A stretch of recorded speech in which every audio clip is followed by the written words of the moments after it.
All right, welcome everybody. Okay, microphone appears to be working. Good.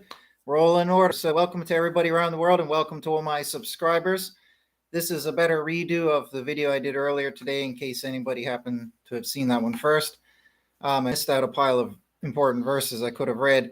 So, anyways, I've had more time to think about it, so hopefully I can make an even better presentation about it. So, I made a discovery last night, which is nothing short of absolutely epic. And I personally had never heard in my life that I can recall anybody in any religious circle teaching this. So when I found it last night, I was absolutely floored. So I want to share this with everybody. Now, what this is it is literally something in the Bible that was told that would be a sign to us that the arrival of the end days, the judgment day, the Messiah, everything, the whole thing that comes with it, that the sign that is right at the door, like it's ready to happen, is this certain thing. And I have never heard anybody teach before about this certain thing. And when I looked into it last night, and that makes me wonder, like, why did I never look into this? It was almost like a veil was over my eyes. It almost seems like there was a veil over everybody else's eyes. And it's so simple to lift. And when I lifted it, I was like, well, this is what it says. How come even I didn't, my year study, I didn't even think of this. So I think most people have never thought of this. So basically, in 3 of the Gospels, Jesus says literally that a sign that he is right there at the door about to arrive, like it is about to happen, is that you will see the fig tree growing new leaves, new shoots. Okay, so I did a lot of research into all this last night. What I learned is that, because I didn't know the science of fig trees, especially how they grow over there and crops grow over there and their seasons and blah, blah, blah. I had no clue when they harvested, because, in other countries, depending what you're harvesting, you might harvest when winter's coming. You know what I mean? But what I found out is that in the summertime, all the plants get real lush with their leaves and they start making the fruit, and they must harvest around that time. They don't wait towards winter time, apparently. So summertime is the time of harvesting, and I found verses to support this as well.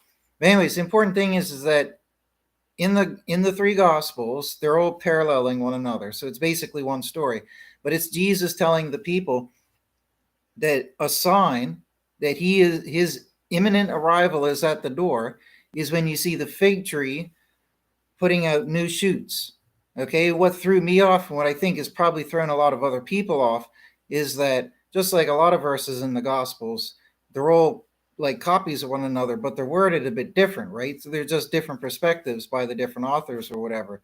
But it's interesting because they give a slightly different, but not dramatically different perspective, right? It might just have one little word difference or a couple different words or something like that there that tells a slightly different perspective or enhanced version of the scenario.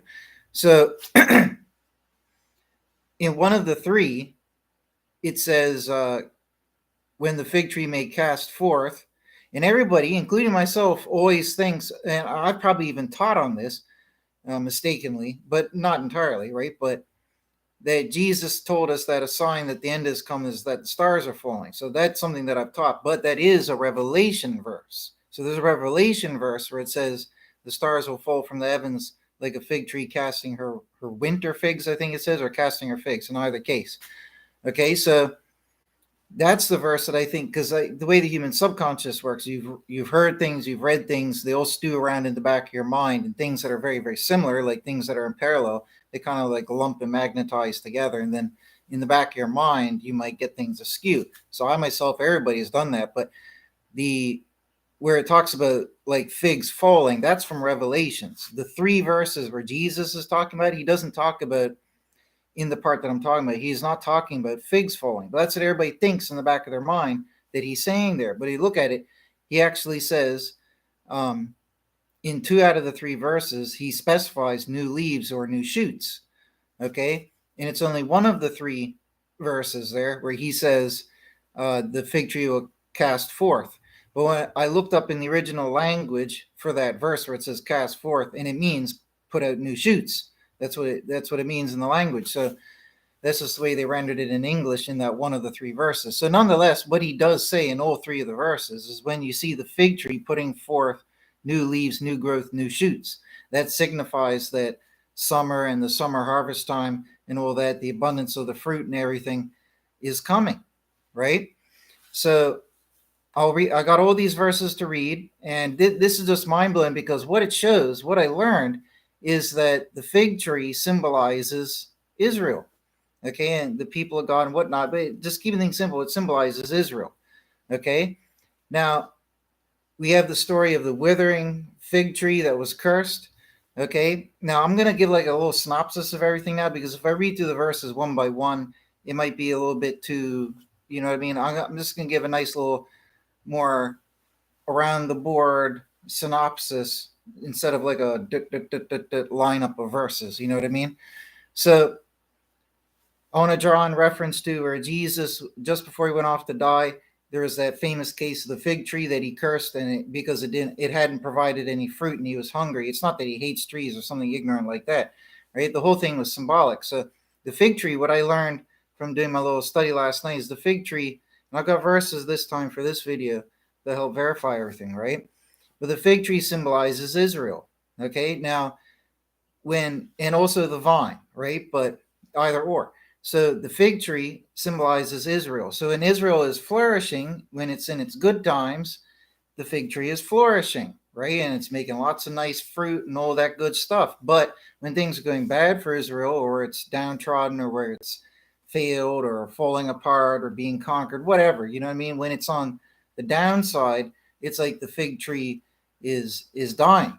Okay, so when Jesus saw the fig tree and he had hoped that it would bear fruit, but instead when he got to it, he found that it was withering and dying and hadn't made any fruit. That's symbolic of Israel, right? So in Daniel 9, Israel had been given 483 until Messiah's cut off, but whatever, 490 years to make things right, you know, essentially to clean up and purify and become righteous and all of that there, because, hey, Messiah is going to arrive. But anyways, we know that Daniel foretold and that Jesus quoted Daniel, referred to the prophet Daniel in his prophecies, and that Jesus also foretold that the temple would fall and that Israel would be overthrown. Okay? So, and Jesus said that those things would happen after he died. Those things did occur. So, if you're picturing Israel being symbolized as the fig tree, okay, the fig tree was alive and making fruit to some degree, even if Israel was failing, but it was alive and making fruit. And then it withered and died, which is symbolized when Jesus saw the fig tree, it hadn't made fruit, and, you know, and it was dying up by the roots and blah, blah, blah. That was symbolic of what was about to happen in Israel. Israel was about to fall soon thereafter. Okay? And there are verses that substantiate that when the fig tree comes back from death, so to speak, or from dormancy, and it starts putting out new growth and new life, this is like a restoration. So the whole symbolism, as I learned, is, and it's quite obvious, I think, is that fig tree symbolizes Israel. When the fig tree withers is when Israel is withering, so to speak. When the fig tree blossoms out and grows out all its new leaves for nice new abundant fruit, that's the restoration of Israel. Okay, and again, I'm just giving the quick synopsis before the verses, right? But what we see from Jesus's warnings were that the sign that we'll have that his arrival, the judgment day, which includes resurrection, rapture, the judgment, and all those other things, right? The arrival of Messiah, the arrival of God's presence in some way. When all of those things are transpiring, when they're right at the door, ready to transpire, Jesus said that the sign that we would have is that the fig tree has put out new shoots. So that means the sign would be that Israel is restored. Now, this would make perfect sense when Daniel and Jesus had just warned, you know, Jesus backed up what Daniel said, and Jesus warned that Israel would fall after he dies and that the temple would fall. Okay, we know from history that it's been near the 2,000 years or so, roughly speaking, until 1948, okay, when Israel was reborn. Now, this is very important because if Israel was reborn in 1948, that's the fig tree putting out new shoots. I mean, going by the biblical terms that were used in these verses, that is what was being said by Jesus.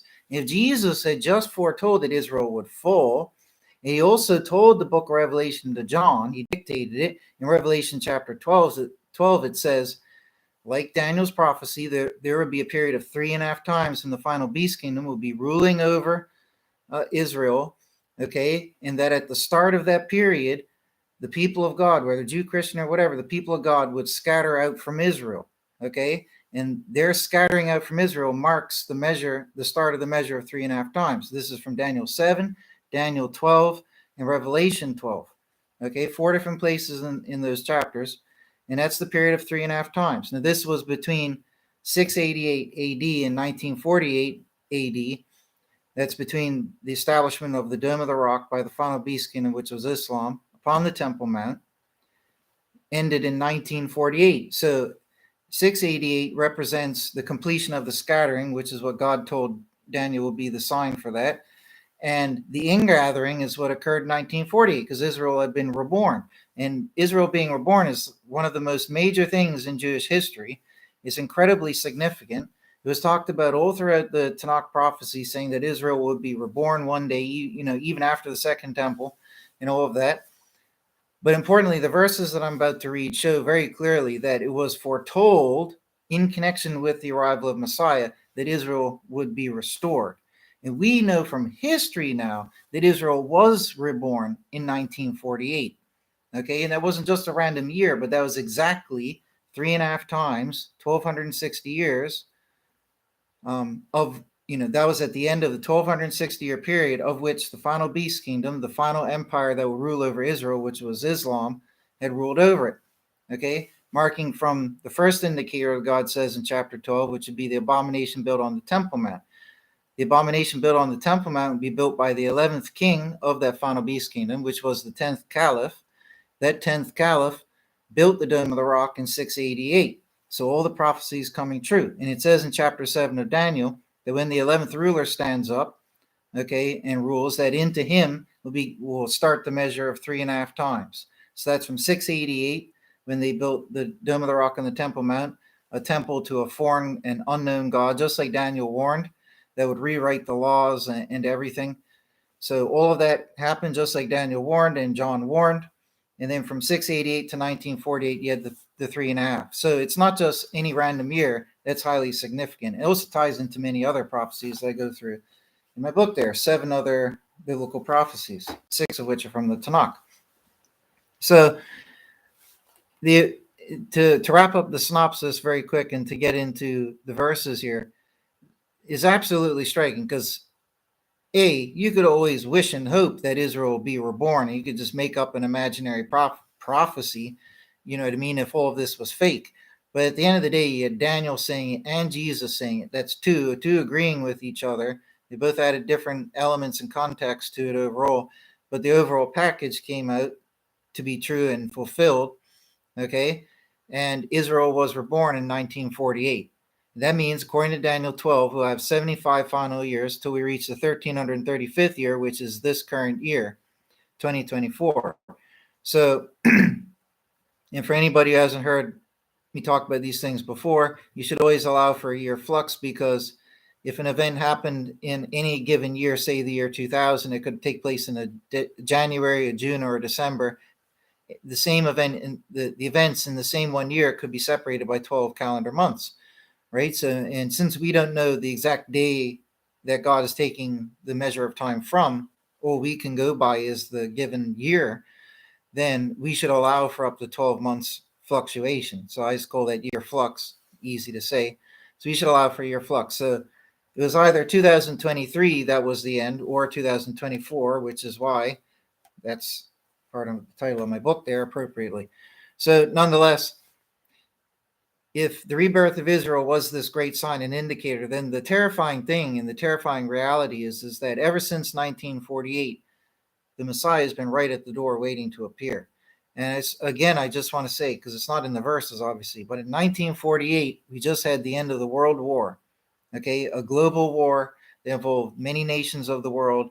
It was like the biggest amount of deaths ever in any war, I believe.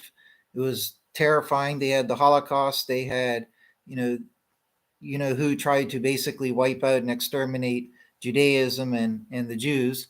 We had all this and fighting over Israel, the Arab War, but at 1948, the Arab War ended and Israel was reborn. So that is absolutely monumental. And in 1948, 1947, but in 1948, we had the appearance of UFOs. It's still a mystery to this day, unless you're in inner circles or something. But to the average person, it's mystery as to why, ever since 1948, when they started to appear, they've only gotten more and more prevalent to the point where I remember growing up to see a UFO. Not everybody would see one in their lifetime. Like you might know one person who might know somebody who had seen one, or in talking about getting a picture, let alone a video of one, that's even more rare. But nowadays, it seems like everybody almost has seen a UFO or has at least seen an actual picture of one. They're just that prevalent. They're everywhere. There's tons of video of it, undeniable, actual, real footage of UFOs. I've seen UFOs. I can see them when I go outside at night. So there is, and when you look at the verified sightings and all that, they have increased. So who are these beings, good or bad, or a mixture of both? Who are they, and why have they been here observing us since 1948? So it can't be a coincidence, right? And when you piece all these things together, it really does show. I mean, going by the New Testament, the Christian perspective, um, well, even in Daniel 7 from the Old Testament, from the Tanakh, it says the Messiah, like Son of Man, he would come from the heavens with the clouds of the heavens, which symbolizes, in my opinion, the armies of the heavens. Now, even the chariots or whatnot, but more importantly, the armies of the heavens. In the New Testament, we have lots of information that Jesus comes and returns with the armies of the heavens. Tons of it. He comes with the messenger, sends them out to the four corners of the earth, and so forth. There's tons of information on that in the New Testament. So if we know that there's going to be this great cosmic battle when the end days arrives, according to the Christian narrative, then we shouldn't be surprised, by hearing that, oh, well, there's apparent celestial beings just floating up above, flying around, observing us ever since the rebirth of Israel for the final generation. So they could be good or bad, or both, like a mix. There's some good and some bad. Certainly you or I don't know who the heck which one is, right? But they're up there. And why are they up there? Can't be a coincidence. You know what I mean? It cannot be a coincidence. And it's not like some beings, whatever they are, came from another star system because they heard about World War II. Like, that's even more ridiculous. You know what I mean? It would make more sense that they're part of God's legions. Maybe some of them are part of Satan's legions, and they're just observing and getting ready for what is about to go down. So we are in the final generation, even disregarding the UFO stuff, we're in the final generation. Okay, so here are the verses. Let me check my time real quick. Not too bad. So very quickly, Luke 21:35, it says that these end days will arrive suddenly, right? It says, for as a snare it shall come on all those dwelling on the face of all the land. So like a snare, like a trap, like snap. And in 1 Thessalonians 5:3, for when they may say peace and surety, then sudden destruction does stand by them, as the travail does her who is with child, and they shall not escape. Okay, so these things are going to come suddenly out of nowhere. That's what we're told. We're not told that we're going to have tons of build-up, tons of preparation. It's going to come out of nowhere. So just factor that in, right? We are told that it's going to come suddenly, and we're then told in these following verses I'm about to read that ever since 1948, it was imminent. And the only reason that we have to be assured that, okay, it's probably going to be 75 years is Daniel chapter 12. Because outside of that, all we have is Psalm 90, which I'll also read, where it says that essentially the final generation will be between 70 to 80 years, but that'll be cut off and then will fly away. So anyways, right? So in Luke 21:29, these are the three parallel gospel verses where Jesus said about the new shoots and leaves growing out of the fig tree. Luke 21:29, he spake a simile to them. See the fig tree and all the trees when they may now cast forth. That's the case where I looked up the term in the original language, and cast forth means to sprout new leaves. Okay, so when they may now cast forth new leaves, having seen of yourselves, you know that now is the summer nigh. Now, what does that mean? That means the arrival of the end days, the judgment, the rapture, and all that, where the harvest will take place, which means that those who will be redeemed from the earth, right? So you yourselves know that now is the summer nigh. So also ye, when you may see these things happening, you know that near is the reign of God. So Jesus said there, when you see the fig tree sprouting new sprouts, that you should know that near is the reign of God, that summer is nigh. It's right there. The harvest is nigh. That fig tree represents Israel. Israel had died and withered, and it was reborn. It was prophesied in by many different Tanakh prophets, right? It was always foretold to be reborn at some point, right? But it was reborn in 1948. So since 1948, it's been gnawing at the doors, right? And if we go to Mark 13:28, it says, and from the fig tree learn ye the simile, when the branch may already become tender and may put forth the leaves, you know that nigh is the summer. So just picture it. If Israel was desolate for those 3.5 times, the 1260 years, which is even longer when you take it back to when Rome overthrew it, right? But it's been laying desolate, and it didn't get to be restored until 1948. So all the way from around the time of Jesus, well, 70 AD when it fell, if you want to say, all the way up to 1948, it was fallen. It didn't get to be restored and reborn until 1948, right? That's pretty significant when you apply that understanding to these verses, right? And from the fig tree learn ye the simile, when the branch already may become tender, may put forth the leaves. That means the fig tree is coming back from this dormancy, is now spreading out new leaves, which shows you Israel is being reborn and restored, right? And what goes along with that is you end up getting fruit, which is tied into the harvest, right? And this all happens at summertime. So again, he says, you know that nigh is the summer. So ye also, when these ye may see coming to pass, you know that it is nigh at the doors. Okay, so it was at the doors as of 1948. In Matthew 24:32, and from the fig tree learn ye the simile, when already its branch may have become tender and the leaves may put forth, you know that summer is nigh. So also ye, when you may see all these, you know that it is nigh at the doors. Okay, and here we see something interesting in Proverbs 10:5. Whoso is gathering in summer is a wise son, and whoso is sleeping in harvest is a son causing shame. So that's like a biblical imperative that tells us that, yeah, well, the Messiah probably will be coming here at this so-called summertime to do the harvest, right? Next, in Luke 13, verse 6, another thing Jesus said, and he spake this simile. A certain one had a fig tree planted in his vineyard. It's talking about God planting a fig tree. So the fig tree represents Israel and the people of Israel, right? So a certain one had a fig tree planted in his vineyard, and he came seeking fruit in it, and he did not find. This also ties over to when Jesus cursed the withered up fig tree, right?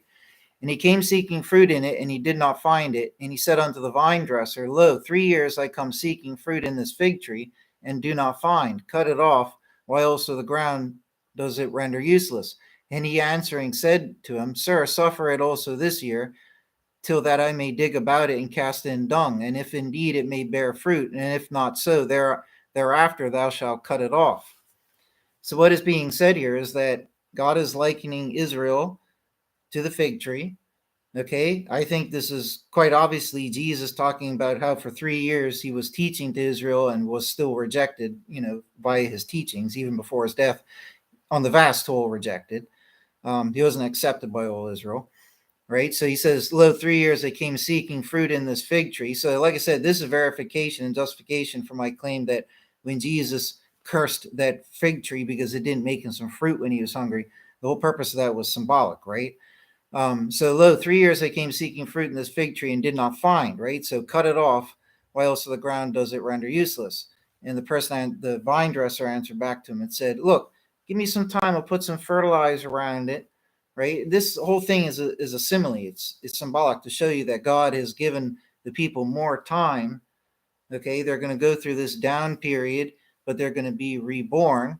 Okay, after the fertilizer is put in there, you know what I mean? Then Israel will be reborn, and it will indeed bear fruit, like he says. And if indeed it may bear fruit, and if not so, thereafter thou shalt cut it off. And that makes sense because the harvest time will be taking place, when the harvest takes place, that's the judgment. Those who are unworthy get tossed into it's the whole harvest scenery. You take the good part of the grain, you cast away the bad part of the grain, right? So anyways, in Matthew 21:19, it says, and having seen a certain fig tree on the way, he came to it and found nothing in it except leaves only. And he said to it, no more from thee may fruit be to the age. And forthwith the fig tree withered. So, this occurs like in 6 other places in the New Testament. I just read one random one for a reference. That's the story that I was referencing above, right? So if we go look, let's consider this too. So if the fig tree represents Israel being reborn, you know what? I'll read those two verses after Joel. So let's go right ahead to Psalm 90. So in Psalm 90, this is a prophetic verse that even in Judaism and in Christianity, we both agree and say that this is prophetic and about the end days, even after Israel were born. So it says, days of our years, in them are 70 years, and if by reason of might 80 years, yet is their enlargement, labor, and vanity, for it has been cut off hastily, and we fly away. So I skip reading the rest of the Psalm 90 because we'll just be here forever, right? But that's the important part. So what Judaism and Christianity have both believed is that this quite very well could be an illusion from God, like God is alluding to when Israel and Jerusalem are, when Israel is reborn at the end of times, right? In the end times, when Israel is reborn, that Israel will only exist for 70 to 80 years. Okay, that's the point. That's what everybody seems. That's what everybody agrees on, right? Days of our years in them are set. Because the average person doesn't live 70 or 80 years. Even going by the Bible, they lived 120 years quite often, right? And a lot of people back, the patriarchs, a lot of people throughout times died in their 20s or 30s. Like living old was very rare because of disease and poverty that was rampant and everything else, right? So it's not even sensible to think that this is talking about human lifespan. Even God said in the Bible, I've allotted man 120 years, right? And so what's it say here? Days of our years in them are 70 years, and if by reason of might, 80 years. Yet is their enlargement, labor, and vanity. So that appears to say that if you stretch it towards 80 years, that's enlargement. That enlargement is labor and vanity, implying that it's not going to happen, right? It implies that it's more than 70 because if it was just 70, it wouldn't say between 70 and 80, right? So it's more than 70 and it's less than 80. What would it be? Well, 75 is right in the middle. 75 years is what Daniel chapter 12 says would happen after 1948. So what about 75? Well, it says, for it has been cut off hastily and we fly away. So it's talking about that gap between 70 and 80, and it says that 80 is an enlargement of labor and vanity, for it has been cut off hastily and we fly away. So if you had a 10-year block and you cut it off hastily, what are you going to do? You're probably going to cut it in half, which would be 5, would be 75. But anyways, without all that fuss, that could be God actually giving us a little range, a little fluctuation, right? To give a little bit of tolerance of time instead of just one pinpoint thing. That way people can't premeditate when to try to go against them or whatnot. You know what I mean? Because no man will know the day or hour. Maybe God gave a little buffer range like that there, right? Like he could tweak it forward, tweak it back a little bit, depending on as is needed and deserved. That's possible too, right? But nonetheless, it says, interestingly, and we fly away. Okay, I don't know if that's the English rendering, but nonetheless, I'm sure whatever word is there, it is a reference to being redeemed away from this judgment period, being redeemed in general. So it might even say fly away, as in the word fly. But anyways, so that's Psalm 90. Then if we go to Jeremiah 8:13, just some verse to verify the fig tree aspect, right? So God says, I utterly consumed them, an affirmation of God. There are no grapes in the vine, yea, there are no figs in the fig tree, and the leaf has faded, and the strength they have passed from them. Right? Just to verify that, like I said, God uses the fig tree to symbolize Israel, right? And when the fig tree flourishes and puts out fruit, that's when Israel's doing well, right? And when it's withering and dying and not making fruit, that's when it's withering and dying, so to speak, right? In Hosea 2:12, and he made desolate her vine and her fig tree, of which he said, a gift they are to me, that my lovers have given to me, and I've made to them for a forest and consumed them as a beast of the field. In Hosea 9:10, in similar fashion, it says, as grapes in a wilderness, I found Israel, as the first fruit in a fig tree at its beginning. I've seen your fathers. In Joel 1:7, it says, it has made my vine become a desolation and my fig tree become a chip, meaning like a fragment. It has made it thoroughly bare. It is cast down, made white have been its branches. So again, we have all this imagery about Israel being the fig tree. Okay, I think it's beginning to be quite clear and common sense now, right? Now, next, if we go to Joel 2, this is a little bit, no, I'll read Song of Solomon 2:11 because it's shorter, and then Joel 2 because it's a little bit longer, right? But Song of Solomon 2:11. So this is Solomon writing about the Messiah in poetic code, right? And I think he's writing it from the perspective of Israel, like the bride or something, right? But nonetheless, this is what Solomon wrote about the Messiah, and it's poetic. It says, "For lo, the winter has passed by." So this would be the time where the fig tree would be withered up and not making fruit, like in its downtime, right? So, "For lo, the winter has passed by, the rain has passed away, it is gone. The flowers have appeared in the earth. The time of the singing has come, and the voice of the turtle was heard in our land. The fig tree has ripened her green figs, and the sweet-smelling vines have given forth fragrance. Rise, come, my friend," being Messiah, "my fair one, yea, come away, my dove, in clefts of the rock, in a secret place of the ascent. Cause me to see thine appearance, cause me to hear thy voice, for thy voice is sweet, and thy appearance comely." So Solomon attaches the arrival of Messiah, the arrival of Messiah, to a reflourishing of Israel.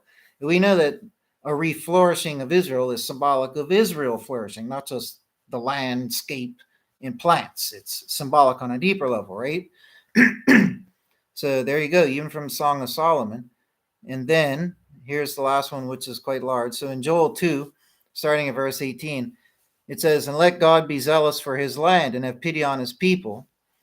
And God answer and say to his people, Lo, I'm sending to you the corn and the new wine," meaning, your crops are growing and flourishing. And, when he says, "I'm sending to you the corn and the new wine," that means, there's this abundance. The land is flourishing. Israel is flourishing, right? So, "Lo, I'm sending to you the corn, the new wine, and the oil, and you've been satisfied with it, and I make you no more a reproach among nations." And I can skip that part for time. And it says, "Do not fear, O land, joy and rejoice, for God has exerted himself to work. Do not fear, O cattle of the field," which I think is symbolic of people, "for sprung forth at pastures of a wilderness, for the tree has borne its fruit, fig tree and vine have given their strength." So this is about the land reflourishing, right? Same thing I said before, and it mentions fig tree again. Then it says, "And ye," let me take a sip of my coffee, sorry.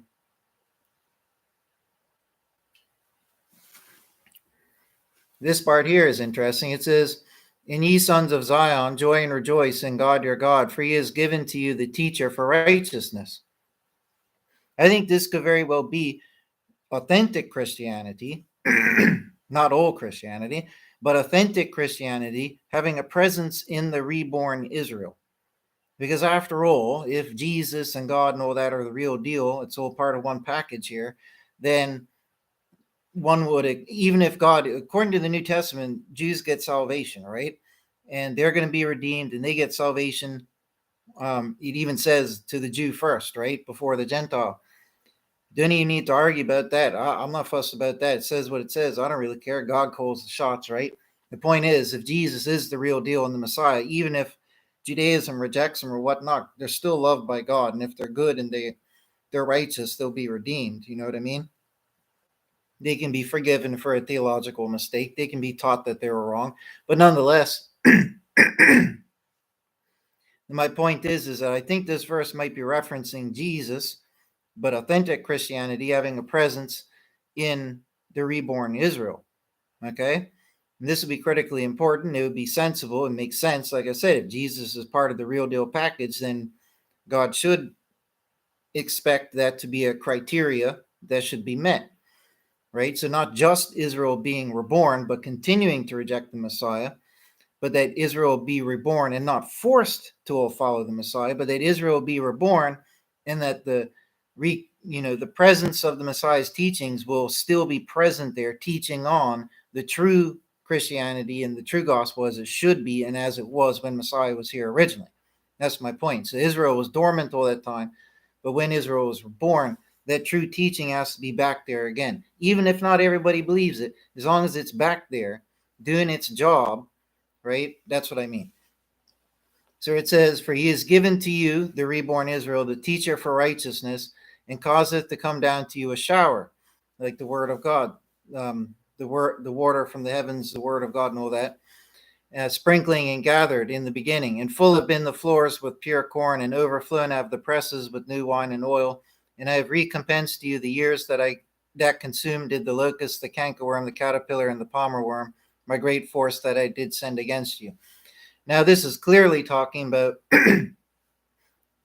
Israel is being reborn, restored, and reflourishing after its period of downtime and just downtime, right? Where it says locust, cankerworm, caterpillar, and palmerworm, these could be code. I believe they could be. I don't think it's really important.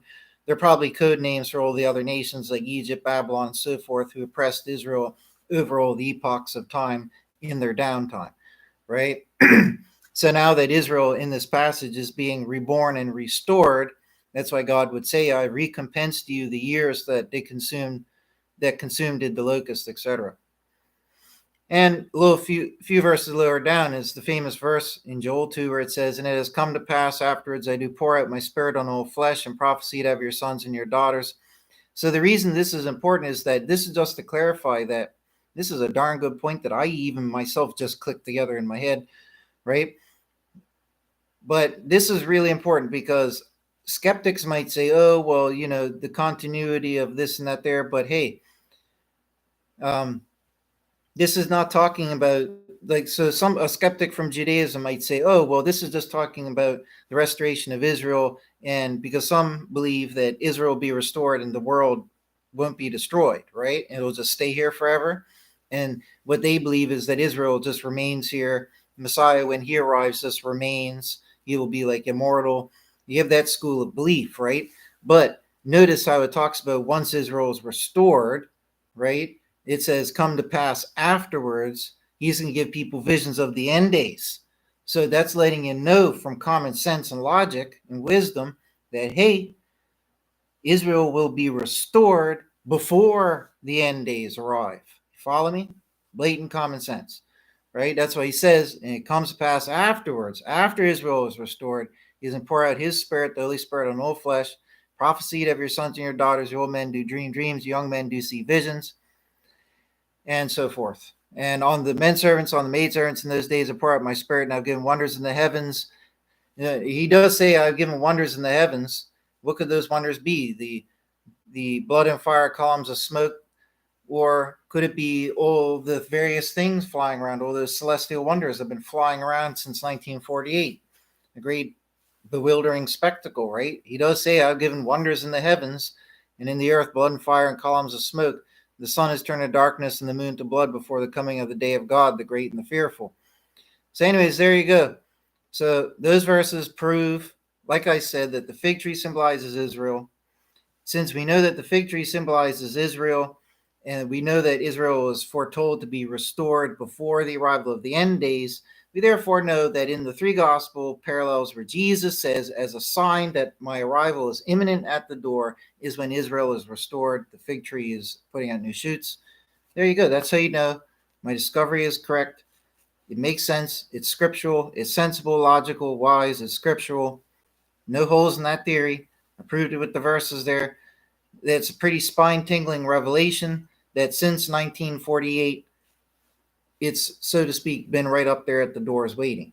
Because if a day with God is like think about this too, a day with God's like 1,000 years. That's not that far-fetched. I mean, if you lived in some other place in the universe, like God and Jesus do, or some higher universe or whatever, higher dimensional universe, whatever you want to believe they live in, the point is time might be so different there that generally when you go up there, it just feels like a day, but it's 1,000 years on this planet. But it's not like perceptible, you know what I mean? It doesn't have to be mystical. It might just be a matter of, I don't know, I'm not a scientist, you know what I mean?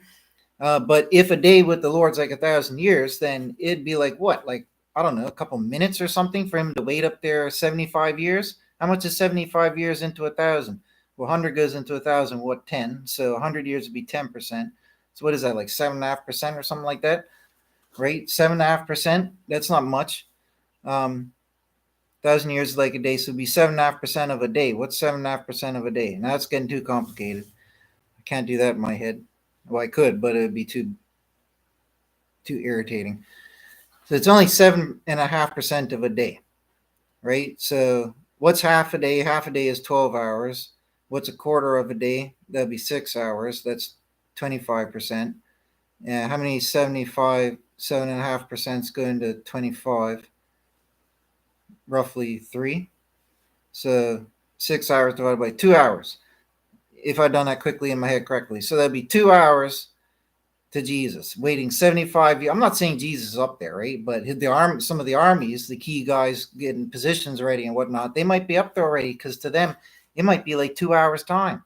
That they might be sitting down eating some popcorn, looking at a Star Wars movie, thinking, okay, we got 2 hours, and it wouldn't be one of the Disney versions, right? But we'd have 2 hours until it starts. So sit down and have their popcorn. It's only 2 hours to them, right? 75 years to us. But what's crazy, what's really hit me hard is like my life. I'm not that old. I'm still in my 30s. My life feels like a very long time so far. Very long time. Okay, like really long. And my grandparents and all of them were like born in the times of the war. Like my grandfathers fought in the war and all that, on the good side, and helped end the war too, right? But it's crazy to think that in their days, the days of our own grandparents, was the final biblical generation. Like, that is crazy. Israel's never been reborn before. Like, we had the first temple and the second temple fully talked about in the Bible. Second temple too, fully talked about from start to finish, right? The verses about it being built, the verses about it being just going to be destroyed. All there, right? There's no other time Israel got restored after that besides 1948, right? So 1948 was the one. And it's just crazy to think that that was literally the final generation. It seems like such a small unit of time, like one generation, right? It's just 75 years. Doesn't seem like much, but when you apply it to your own life, it's like, good Lord, that's when my grandparents were little kids going off to the World War to fight. You know what I mean? That's pretty bonkers. And that was the final generation. It seems like so long ago. But anyways, that's my point. To us, it feels like a very long time. But really, like on paper, 75 years to us doesn't seem like long. But in practicality, it is. But to God and the angels and all of that, it's a drop in the bucket. It's 2 hours. You know what I mean? So we shouldn't think it far-fetched that when he says nigh at the doors, they could literally be up there waiting at that cosmic door. You know what I mean? It's just 2 hours to them. So they've been waiting and ready and watching. And, even in Judaism, they have the understanding, and I get with this because it makes sense, that if the people either deserve it or the opposite, really don't deserve it, one of two scenarios could happen. It depends on the context and this and that there. But for example, if they really deserve it, they might be taken early. Or if they really don't deserve it, they might be taken early. Depends on the context, right? Or if they really deserve it, they'll be given more time. Or if they really don't deserve it, they'll be given more time. You know what I mean? I believe God works like that too. It just makes sense. He could be flexible with things. And that might be why Psalm 90 said 70 to 80 years will be cut off hastily. And I think by saying cut off hastily, you're not pinning down. It has to be 75. It could be 75. It could be 76. It could be 74. We have the year flux principle to consider, like I said before. So all we can do is just be ready. That's why I always said in my book, 2023, 2024, the other biblical prophecies I detail in my book, I don't have time to get into that, but they all verify and back up 1948 and that as well. Even the prophecy from First Enoch, this is so cool. I cracked this one. I didn't discover the prophecy, but I cracked the interpretation of the prophecy, right? Famous prophecy in First Enoch of the 70 generations, which would be 70 times 70 with 4,900, right? Everybody has always had theories. But when I read the text in depth, and I got a whole chapter devoted to this here, right? Because the resultant date is 1948, right? So it says that the prophecy is being given to, I think it was Noah, 500 years before the flood. Everybody overlooked that part because it says that at like the start of the chapter. It actually tells you when the prophecy was being stated and given to its recipient. Okay, so 500 years before the flood is when the decree has been made and goes out for the 70 generations. Nobody else factored that stuff in before. When you do that, 4,900 years from, I think it's 2951, it's all in the book, but from 2951, let's just say it is 4,900 years forward is 1948, the end of 1948. That cannot be a coincidence, right? So that shows you that the fallen angels and all of them were imprisoned underneath the mountains and all that, like it says, for the 70 generations until, I can't remember the exact words in the Enochian prophecy, till it's over. You can only presume that they're going to be released because it's their time to be judged. It's the arrival of the judgment time, the arrival of the Messiah.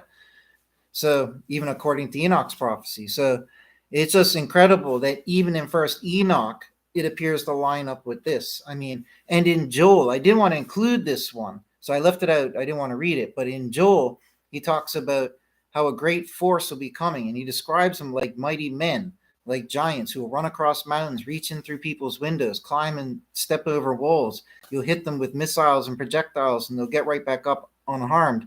It says that these people are so mighty and terrible and fierce that there have been none ever like them before it on the earth. We can only imagine that they're Nephilim giants, okay? Maybe even worse than the ones that were there before.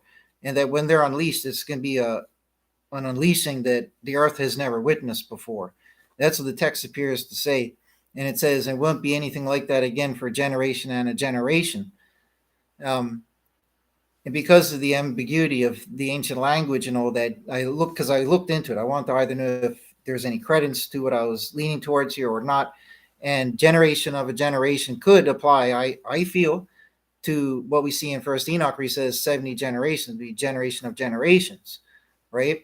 So it says in the Tanakh, where it says in Joel, that this Nephilim force of these giants in the end days, that they'll arrive at the start of the end days, and there'll be no force like it till after years of a generation and a generation. And considering they didn't use punctuation back then, I think it's fair to understand, because that terminology doesn't occur very many times in the Bible at all.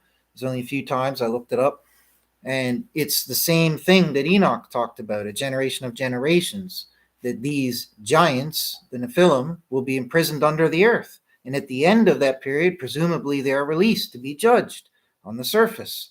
And when you consider that over to Joel, Joel's talking about the arrival of giants in the end days.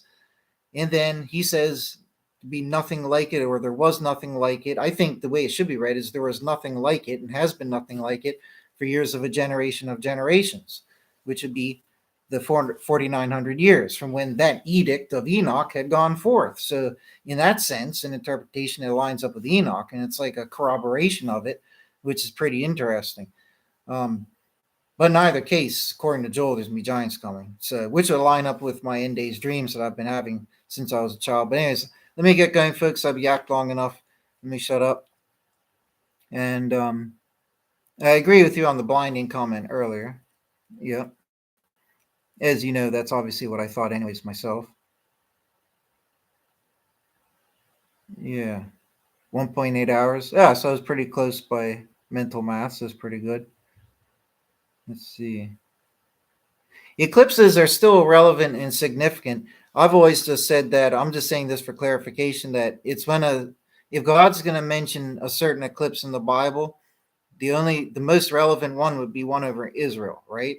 Because he didn't write books for Phoenicians and all that. The Bible was the biblical books. If he's talking about an eclipse, this could be one over Israel. Like when Jesus got crucified, that was over Israel, whether it was an eclipse or not, right? It didn't happen in Hawaii. If it happened in Hawaii, it could be the most crazy looking eclipse ever in Hawaii. Maybe flying unicorns shot out of the sun and farted out purple rainbows, right? Even if that actually happened, it's not happening over Israel. So it's pretty irrelevant. You know what I mean? But if one happened over Israel and the line goes dark when the Messiah dies, it's a little bit, more relevant, even if it's just clouds covering the sun or something mundane. Yeah, that's a good point too, actually. I never think about that, but it would get very, very cold very, very quickly. That's a good point.